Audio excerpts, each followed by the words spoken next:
जय श्री कृष्णा, राधे राधे। आइए सुनते हैं आषाढ़ अमावस्या पर अमावस्या और पूर्णिमा दो बहनों की यह कथा। कथा के अनुसार एक व्यापारी की दो बेटियां थीं। वे दोनों भगवान विष्णु और देवी लक्ष्मी का आशीर्वाद पाने के लिए पूर्णिमा व्रत रखती थी। बड़ी बेटी पूर्णिमा व्रत का अनुष्ठान पूरे संस्कारों के साथ करती थी, जबकि छोटी बेटी व्रत अनुष्ठान से उपेक्षा करती रहती थी। शादी के बाद बड़ी बेटी को एक स्वस्थ बेटे की प्राप्ति हुई, लेकिन छोटी बेटी की संतान अधिक समय तक जीवित नहीं रहती थी। ऐसा कई बार हुआ। जन्म लेते ही उसके सभी बच्चों की मृत्यु हो गई।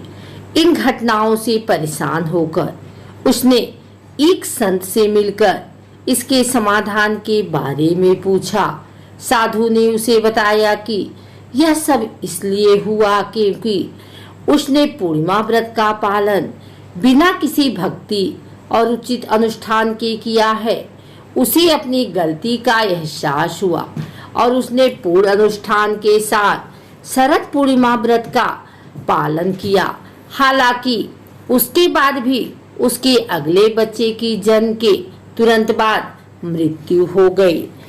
उसको पता था कि उसकी बड़ी बहन को भगवान चंद्र का आशीर्वाद प्राप्त है और वह उसके बच्चे को फिर से जीवित कर सकती है। उसने अपने बेटे के शव को एक छोटे से बिस्तर पर छिपा दिया और उसे कपड़े से ढक दिया। बाद में उसने अपनी बड़ी बहन को बुलाया और उसे उसी बिस्तर पर बैठने के लिए कहा जहां उसका बेटा लेटा हुआ था। जब उसकी बड़ी बहन उस बिस्तर पर बैठी तो उसके कपड़े मृत बच्चे के शरीर को छू रहे थे। इससे उस बच्चे का जीवन वापस आ गया और वह रोने लगा।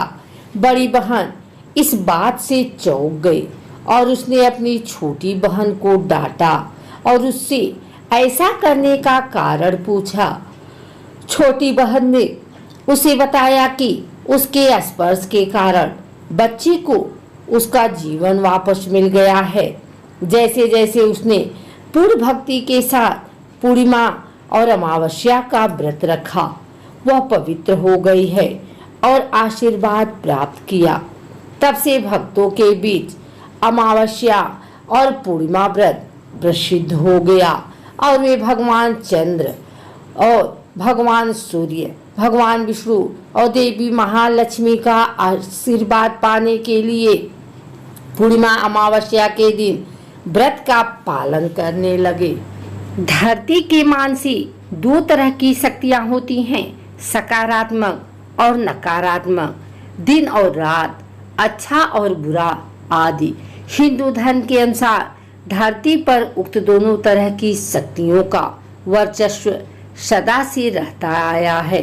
हालांकि कुछ मिश्रित शक्तियां भी होती हैं, जैसे संध्या होती है तथा जो दिन और रात के बीच होती है, उसमें दिन के गुण भी होते हैं और रात के भी। इन प्राकृतिक और दैविक शक्तियों के कारण ही धरती पर भांति भांति के जीव जंतु, पशु पक्षी और पेड़ पौधों, निशाचरों आदि का जन्म और विकास हुआ है। इन शक्तियों के कारण ही मनुष्यों में देव गुण और दैत्य गुण होते हैं।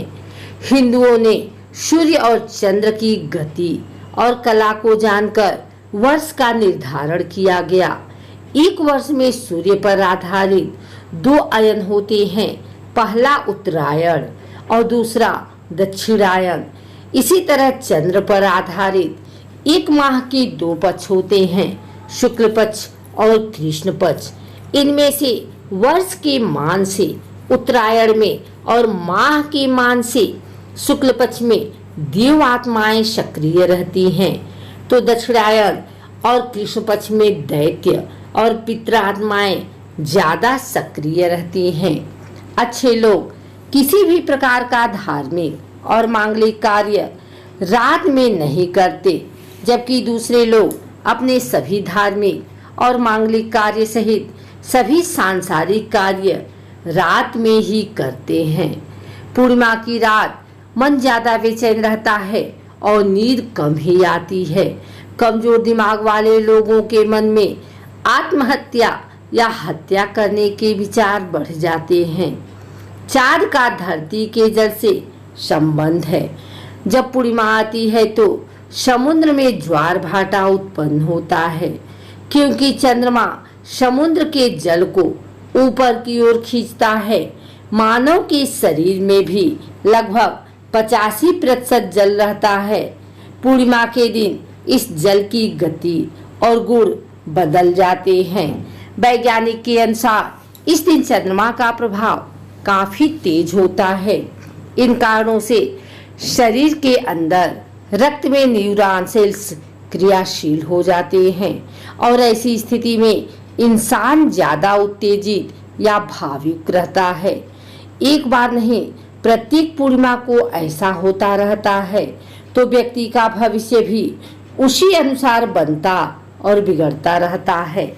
जिन्हें मंदाग्नि रोग होता है या जिनके पेट में चय उपचय की क्रिया शिथिल होती है, तब अक्सर सुनने में आता है कि ऐसे व्यक्ति भोजन करने के बाद नशा जैसे महसूस करते हैं और नशे में न्यूरॉन सेल्स शिथिल हो जाते हैं, जिससे दिमाग का नियंत्रण शरीर पर कम, भावनाओं पर ज्यादा केंद्रित हो जाता है। ऐसे व्यक्तियों पर चंद्रमा का प्रभाव गलत दिशा लेने लगता है। इस कारण पूर्णिमा व्रत का पालन रखने की सलाह दी जाती है। इस दिन किसी भी प्रकार की तामसिक वस्तुओं का सेवन नहीं करना चाहिए। इस दिन शराब आदि नशे से भी दूर रहना चाहिए। इसके शरीर पर ही नहीं, आपके भविष्य पर भी दुष्परिणाम हो सकते हैं। जानकर लोग यह कहते हैं कि 14 पूर्णिमा और प्रतिपदा उक्त 3 दिन पवित्र बने रहने में ही भलाई है। अमावस्या वर्ष के मान से उत्तरायण में और माह के मान से शुक्ल पक्ष में देव आत्माएं सक्रिय रहती हैं, तो दक्षिणायन और कृष्ण पक्ष में दैत्य आत्माएं ज्यादा सक्रिय रहती हैं। जब दानवी आत्माएं ज्यादा सक्रिय रहती हैं, तब मनुष्यों में भी दानवी प्रवृत्ति का असर बढ़ जाता है। इसीलिए उक्त दिनों के महत्वपूर्ण दिन में व्यक्ति के मन मस्तिष्क को धर्म की ओर मोड़ दिया जाता है। अमावस्या के दिन भूत प्रेत, पितृ, पिशाच, निशाचर, जीव जंतु और दैत्य ज्यादा सक्रिय और उन्मुक्त रहते हैं। ऐसे दिन की प्रकृति को जानकर विशेष सावधानी रखनी चाहिए। प्रेत के शरीर की रचना में 25% फिजिकल एटम और 75% एथरिक एटम होता है।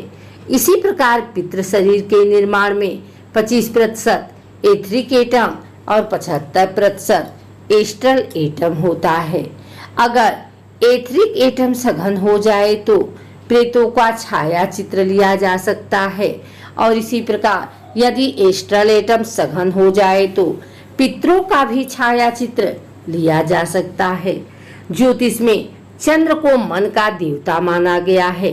अमावस्या के दिन चंद्रमा दिखाई नहीं देता।